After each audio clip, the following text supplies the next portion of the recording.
guy for the haters. So that's where I'm at with that. Okay. Hey, you want to address this situation with your quarterback of your team, Stormy Daniels, with this book that she came out with, and she talked about her encounters with Roethlisberger from years ago. Do you know about what she said? I got a quote. I could tell you what I think, but I would like to know. I could tell you what I think without even. Sure, go ahead. Because I'm sure it was. I'm sure she's getting ready to say it was aggressive. I'm sure she's going to say something to the effect of that. She was uncomfortable with how he approached her.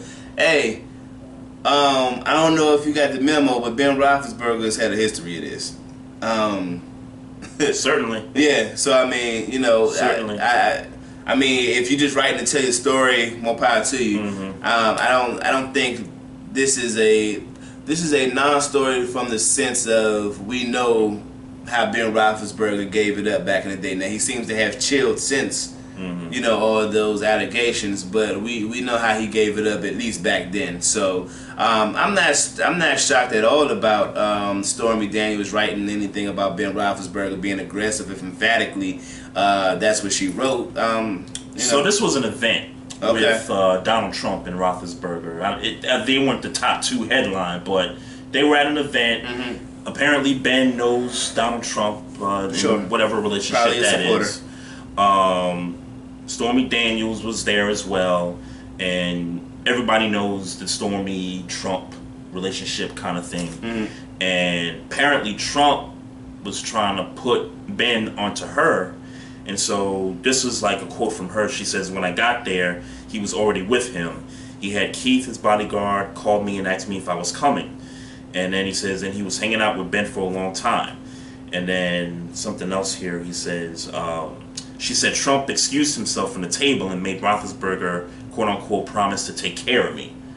And so, and I think I remember this from the other article I read, was that she was walking back to her hotel room and Ben walked with her back to the room. Okay. And so Ben was, trying to not force his way in, but he was trying to get in there. He was trying to get some cheeks. He was trying to, yeah. So did she say something about her being uncomfortable? Was she uncomfortable with it? Yes. She was uncomfortable. Along the lines of what you thought. Yeah. Did she say? Paraphrasing. Did she say, "Nah, Ben, I'm not giving you no pussy"? Yeah. She did say that? You're paraphrasing. Sure. It's paraphrasing. But yes, that's basically what she said. Did he eventually walk away after she said no, maybe he twice? He did. All right. He did. Like, come on. All right. I get it. He did. I get it. You writing a little book about your life. I mean, look, man. It's no secret that Ben Roethlisberger like to try to get it if he can get it. With Stormy Daniels, though. Hey, man. I don't necessarily remember I don't remember what she looked like back in 06. I don't remember what she looked like now, but oh man. But I mean, look, man. Hey, he was young. He liked pussy. I mean, come on, man. He liked to get some cheeks, man. He's trying to clap cheeks. What up, Monica? Said he sat outside of the room and begged for it a little bit. Hey, man. Yeah, that's right. I wish I had that clip from 5 Heartbeats when Leon was like, "I cry to get it." Hey, man. He trying to shoot a shot, man. He you know what I'm saying? He ain't do nothing crazy. He just looked a little crazy. Hey, man. I done heard stories of people looking way crazy. I keep it a buck, and I ain't necessarily never sat out in no female room and cried for it. But I was gonna say, don't tell on yourself. Nah. First of all, I am way too prideful for anything like that. I'm way too prideful. But I'll admit that anybody who hasn't looked a little crazy trying to get some, that's a liar. Yeah. That ain't said that they ain't felt or looked a little bit crazy trying to get some. Word. I can remember.